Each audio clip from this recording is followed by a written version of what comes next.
Good morning.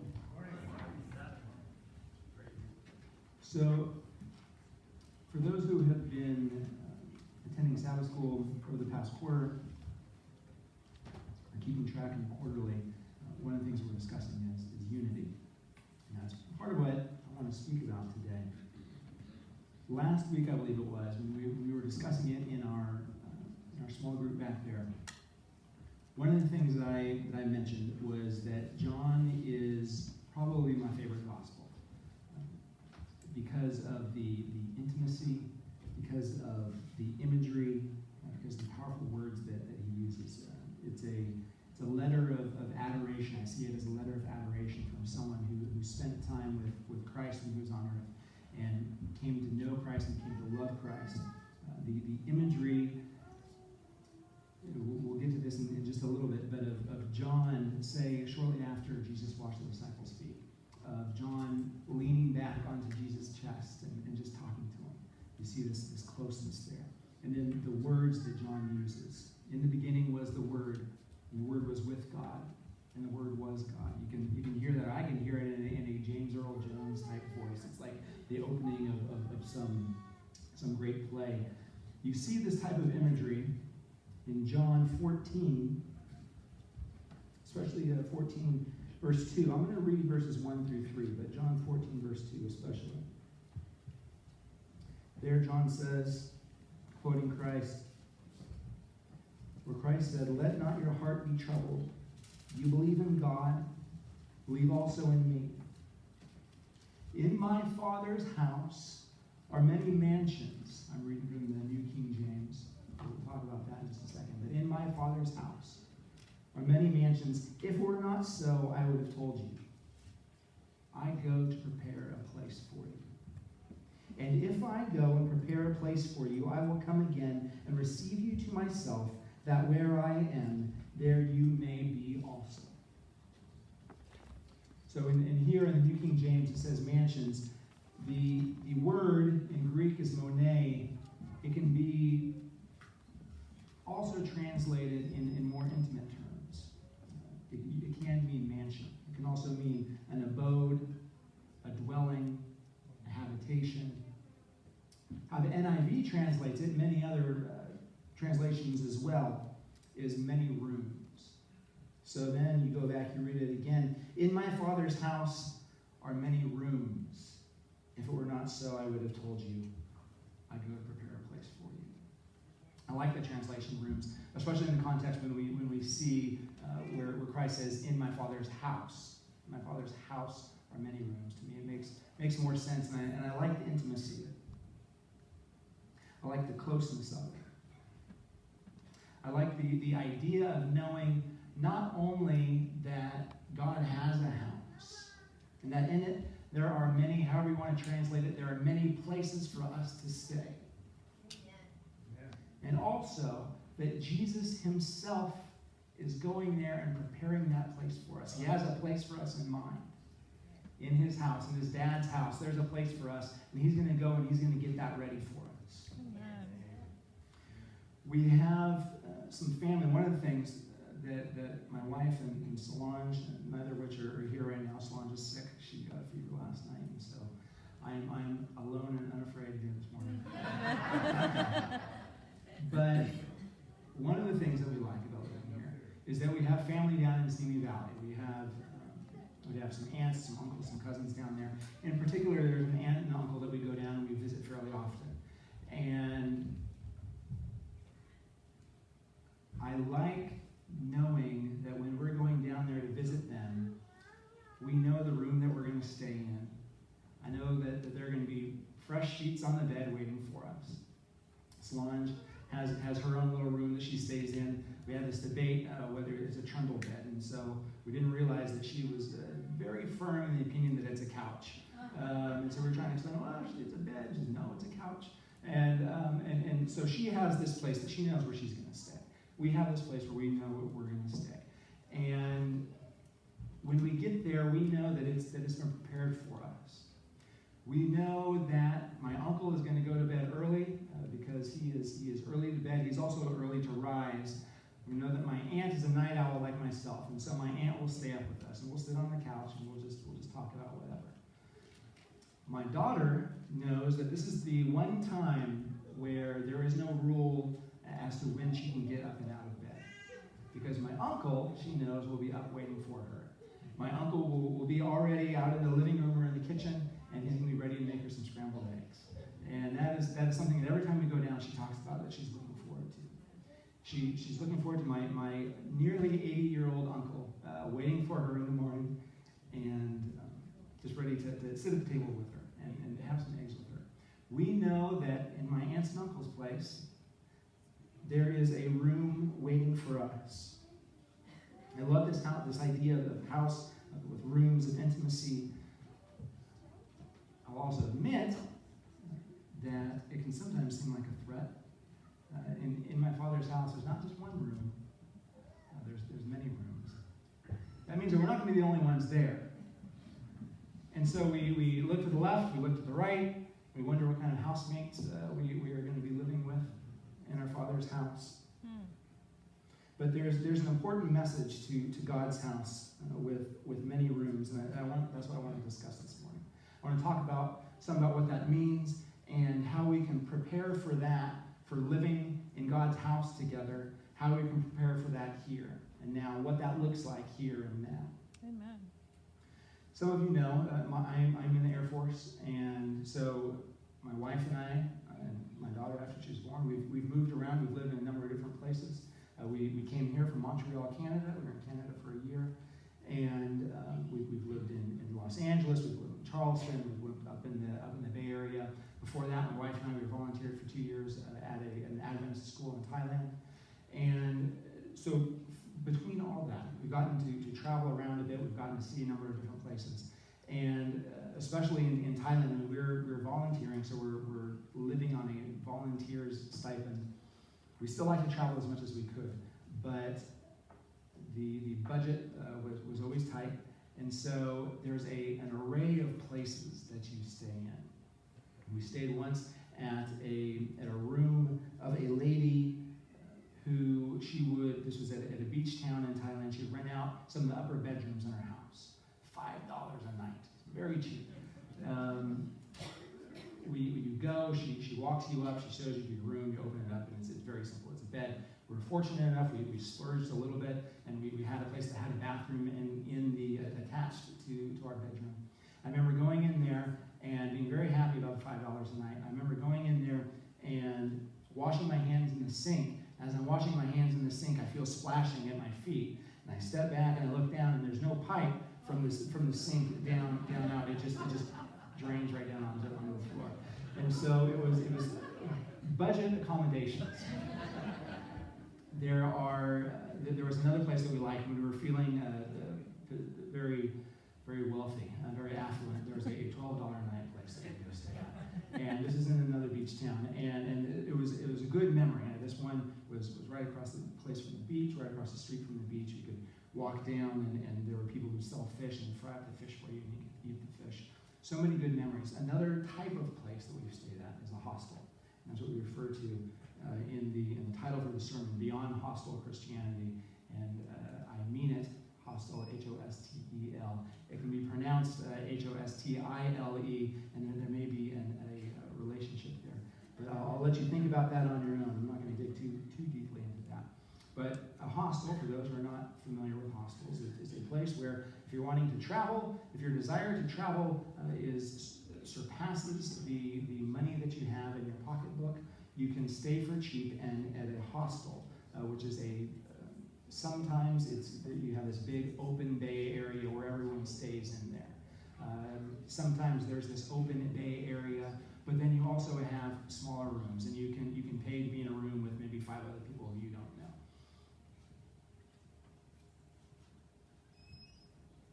That is something that works, but it is an uneasy truce, perhaps, when you're living with these people. That really what you're trying to do is you're trying to avoid upsetting the person next to you too much. Being careful when you turn on and off the lights because you don't know this person. Being being careful with how loud you are, and these are all good things, but the relationship is different in a hostel. Sure, it's rooms in perhaps someone's house, perhaps someone's other sort of building, but the relationship is different in a hostel than if you're in someone's home. You don't know each other. There's no love for the strangers in the same room. And what I want, when I read this verse, in my Father's house are many mansions, if my Father's house were many rooms, if it were not so, I would have told you. What I want is a family. I want us to be living together with our family in our dad's house. Amen. My grandmother and grandfather, my grandfather died several years before my grandmother did, and so I think of it now, I guess, as my grandmother's property. It was family property up in Oakhurst. So if you've driven up to Wawona from here, then you've probably driven to Oakhurst. And it was down Highway 49 a little bit, out closer to a town called Awani. There's some property out there where my grandma lived. And there was the mobile home that my grandma lived on, and another mobile home for the family to stay in when they came to visit, because there's a lot of family, and we would all go out and stay out there. And the memories that I have from that they're precious to me. The place that we stayed was nothing special at all. It was a mobile home. It was a triple wide, but it was a mobile home that had been bought manufactured in the 60s maybe. You go in and it had never been updated or anything like that, so it was vintage is how it would be referred to. You go in and there's avocado green shag carpet, very comfortable to lay out on though, very nice, as long as it's been vacuumed. It's avocado green shag carpet. The walls had a wallpaper that seemed to incorporate velvet or something along those lines. And the couches were old couches that people, family members just pick up from one place or another over the years, bring it up. It looked like maybe it had been upholstered by some sort of very old curtain. And so the place itself was not so special, but where it was special, and what it meant to us was special, and what it did for us, how it brought us together was special. I have so many good memories of family, the aunts and uncles, the cousins gathering up there for the holidays, of the cousins sleeping wherever there was room, sleeping on the avocado green shag carpet. If you were lucky and if you were old enough to kick off one of the junior cousins, you could sleep on the curtain upholstered couch. There were some bunk beds. You could sleep in there. Maybe you had it to yourself. Maybe you were sharing it with someone else. I have memories during the summertime of my uncle, one of my uncles, out grilling on the front porch, grilling dinner for us. I have memories of the fireplace going during the winter, of all of us cousins coming in, taking off our wet gloves, wet from the snow, and taking off our socks and laying them on the fireplace or near the fireplace, because aunts and uncles would get after you, put them on the fireplace. They might singe. I remember going to bed in the living room, or going to sleep in the living room at the end of the day, and my dad or an uncle coming in and throwing on one last log or two on the fire to try and keep it going as much as possible through the night. These are key memories for me, and I know for my cousins, for my aunts, for my uncles, my parents as well. And that's what I want. When I think about our Father's house up in heaven, when I think about the rooms that Christ is preparing for us, that's the kind of situation that I want. That's the kind of family that I want. That's the kind of togetherness that I want. Amen. So the question then is, how do we do that? How do we start that here? How do we move beyond a hostile Christianity to a family? What does that look like? There are a few things I'm going to talk about today. 3 things. Humility, acceptance of differences, and love as an overarching principle. that can help us, I believe, start that family situation here. Start it so that going up to our Father's house with many rooms, not singular but plural, many rooms with our family living on either side is not a threat, but is a promise. Amen. One of these things, I believe, is for us to deal in humility with each other. And deal in humility with each other, not only and not just with those with whom we get along, but with those with whom we are in opposition, with those with whom we do not get along. This is not an easy humility. This is a radical humility. This is the humility that Christ showed in washing Judas' feet, knowing very well what Judas was about to do to him. In John 13, 18 through 30, we read about that. So Jesus, right after washing Judas' feet, right after washing all the disciples' feet, he says, I do not speak concerning all of you. I know whom I have chosen, but that the scripture may be fulfilled. He who eats bread with me has lifted up his heel against me. Now, I tell you, this is right after he has had this intimate moment of humility, of service with his disciples. I tell you before it comes, that when it does come to pass, you may believe that I am he. Most assuredly, I say to you, he who receives whomever I send receives me, and he who receives me receives him who sent me. Then when Jesus had said these things, he was troubled in spirit. He testified and said, most assuredly, I say to you, one of you will betray me. Then the disciples looked at one another, perplexed about whom he spoke. Now there was leaning on Jesus' bosom one of his disciples, whom Jesus loved. Simon Peter therefore motioned to him to ask who it was of whom Jesus spoke. Then, and this is the imagery that I like, so an example of the imagery that I like, leaning back on Jesus' breast, he, John, said to him, Lord, who is it? Jesus answered, it is he whom I shall give a piece of bread when I have dipped it. And having dipped the bread, he gave it to Judas Iscariot, the son of Simon. Now after the piece of bread, Satan entered him. Then Jesus said to him, what you do quickly. But no one at the table knew for what reason he said this to him. For some thought, because Judas had the money box, that Jesus had said to him, buy those things we need for the feast. Or that he could have given something to the poor. Having received the piece of bread, he then went out immediately, and it was night. Knowing that Jesus, moments before, had acted out a radical humility and washing not just the feet of those who he knew would be his friends to the end, washing Peter's feet, who he knew who was going to deny him 3 times very shortly, and he told Peter that, washing Judas' feet as well. This is a radical humility. Now, it is not a humility of self-deprecation or of spite or of martyrdom, because those are easy humilities to feign, at least to put on. It's not a humility of this person is my burden, and I will bear it gladly. It is not that humility. It is a genuine interpersonal humility. It is a humility that recognizes that these people that we are dealing with, these family members that we are dealing with, are other children of God. It's a humility that knows that we, each individual, have our own life reel, as my wife and I were talking about it recently, our film. We have our own personal story that we're working through. We're working with, we're living out. The other person is as much a person as we are a person. And we're dealing in humility with that person, a radical humility. Also,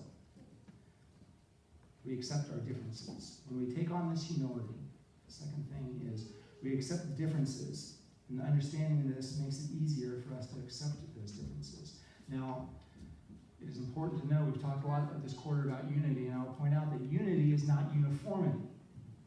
There can be differences in opinion, differences in beliefs, and we can still be a unified body.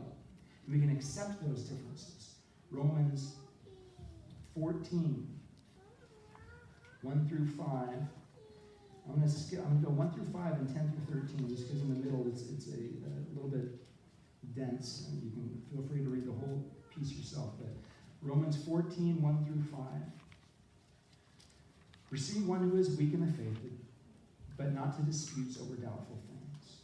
For one believes he may eat all things, but he who is weak eats only vegetables. Let not him who eats despise him who does not eat, and let not him who does not eat judge him who eats, for God has received him. Who are you to judge another's servant? To his own master he stands or falls. Indeed, he will be made to stand, for God is able to make him stand. One person esteems one day above another, another esteems every day alike. Let each be fully convinced in his own mind. I'm going to skip over to 10 through 13. But why do you judge your brother? Or why do you show contempt for your brother? For we shall all stand before the judgment seat of Christ. For it is written, as I live, says the Lord, every knee shall bow to me, and every tongue shall confess to God. So then each of us shall give account of himself to God. Therefore, let us not judge one another anymore, but rather resolve this, not to put a stumbling block or a cause to fall in our brother's way. We must have room for disagreement within our family, for accepting of each other's differences. That last verse, 13, is stated again, perhaps more clearly, certainly differently, in 1 Corinthians 8, 9 through 13. 1 Corinthians 8, 9 through 13. Talks about knowing or believing that there are certain things that you're not, that you are free to do. Within your freedom, beware lest somehow this liberty of yours become a stumbling block to those who are weak. For if everyone sees you who have knowledge eating in an idol's temple, they're discussing idol offered the food in this context. Will not the conscience of him who is weak be emboldened to eat those things offered to idols? And because of your knowledge shall the weak brother perish for whom Christ died. But when you thus sin against the brethren and ruin their weak conscience, you sin against Christ. Therefore, if food makes my brother stumble, I will never again eat meat, lest I make my brother stumble. So that's the flip side of the coin here. We're accepting of other people's differences. We're willing to have differences ourselves, but we also do not flaunt our differences. We do not flaunt our understandings in a way that we know or that we believe will make our brother humble, or our brother stumble, our brothers and sisters stumble. This isn't a sibling with ice cream scenario as the older brother of someone 5 years younger than myself. I know this scenario. And you're sitting there, and your brother, your sibling, it could be older or younger sibling, walks by, maybe with an ice cream cone. Ooh, they are looking. They're not looking at it for themselves. They're looking at it for you. Because they're showing you what they have, what they can do, however they got it. They're flaunting it. This is not that scenario. This is not a flaunting scenario. We may have freedoms, we may accept differences, we may have differences in opinion. The flip side of that, of accepting that, is not flaunting it. If we are causing our brother to stumble or sister to stumble, we should not do it. This principle is born out of love. Amen. Love is the third and final thing I want to talk about today. Acting in love toward each other. Love is the overarching rule. Someone asked Christ, what is the most important commandment? He said, love God with all your heart, love others as yourself. On these two commandments hang all the law and the prophets. I was fortunate enough, people are deployed to a number of places. I was fortunate enough to be deployed somewhere where I was able to learn how to sail during my free time. And the person who taught me, he was a Jamaican. He was working on this base, and he had grown up sailing in Jamaica. I remember one of the first things that he taught me was we're going out there, and he said, okay, so I'm sailing the boat, and he tells me to go off in this general direction. So I'm going off there sort of. And he can tell that I'm veering off course. He says, what you want to do, you're trying to figure out where to go. You pick something on the distant shore, and that's what you look at. You look at that the entire time. You keep your eyes on that, and you will sail a straight line. You'll adjust for the winds, but you know when you're going, that's what you're going towards.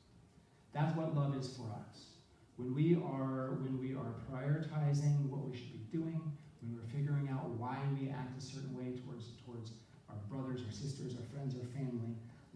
is that point on that distant shore. Love is love for each other, love for God is what we judge our actions by. Amen. I know, having grown up in the church, I know a number of other people who have grown up in the church. So that means I know another number of former Christians, a number of former Adventists. The vast majority of those former Adventists and Christians I know are former not because they have changed their beliefs. That's not the reason why they left. That has sometimes come. That's not the reason why they left. They have left not because they changed their beliefs, but because of people. Because of how they have been treated by people, because of the love that was shown or not shown by them, to them, or how they have seen it shown to other people. John 13, verses 33 through 35.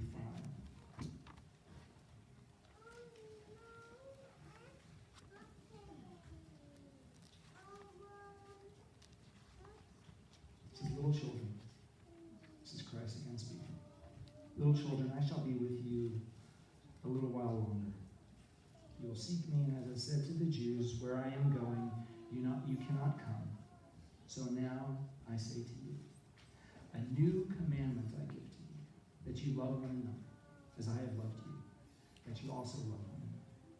By this all will know that you are my disciples, if you have love one for another. I believe that as Adventist Christians we have a special message. We have ideas and understandings of God that help the world understand God, help the world understand God more fully, and that is a benefit to others. I remember a law school classmate of mine. She did not follow any particular religion. She and I were working on something, on an appellate case through a clinic that we were doing, and we were working with a professor. The professor was Jewish, and so one thing that we shared, the professor and I religiously, one of the things we shared was the Sabbath. And so this classmate of mine, she knew that we would not be working on the Sabbath. And it was something that she appreciated and made it so that she liked working with us. Because she knew that she always had Saturday off. It was a busy time. She knew she had Saturday off. And one time she mentioned to us, she said, I can take Saturday off. She says, I love doing this. I like taking it off. But I wish that I had what you have where it is tied to your faith. It has a deeper meaning, a deeper experience for you. She says, I appreciate that. I believe that we as Adventists have a special message. And we can have a special message. We can have special truths that help people understand God, who He is, how He works. But if we do not love people, to paraphrase Paul, we are clanging cymbals.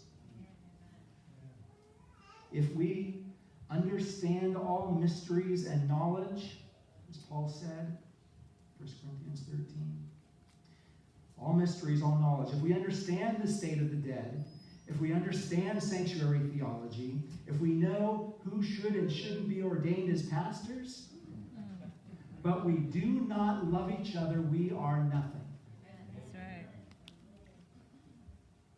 If we have only doctrine and not love, we are rearranging furniture on a sinking ship, and it doesn't matter. Mercy. Sometimes this is harder to do because we begin to see people as symbols, not as individuals. When we see them as symbols, we see them as things that we must stand against, that we must fight against. And it doesn't help that this is reinforced with the technology that we have. I love the technology. I will admit that everything from news feeds and social media to your apps, depending on what news articles you click on, the algorithms tend to direct you toward what it knows you like, farther and farther away from people who disagree with you. We must see each other not as symbols, but as individuals whom Christ cares intimately for, each with our own challenges, our hopes, our disappointments. We're to take individuals seriously. Ephesians 4, 1 through 4.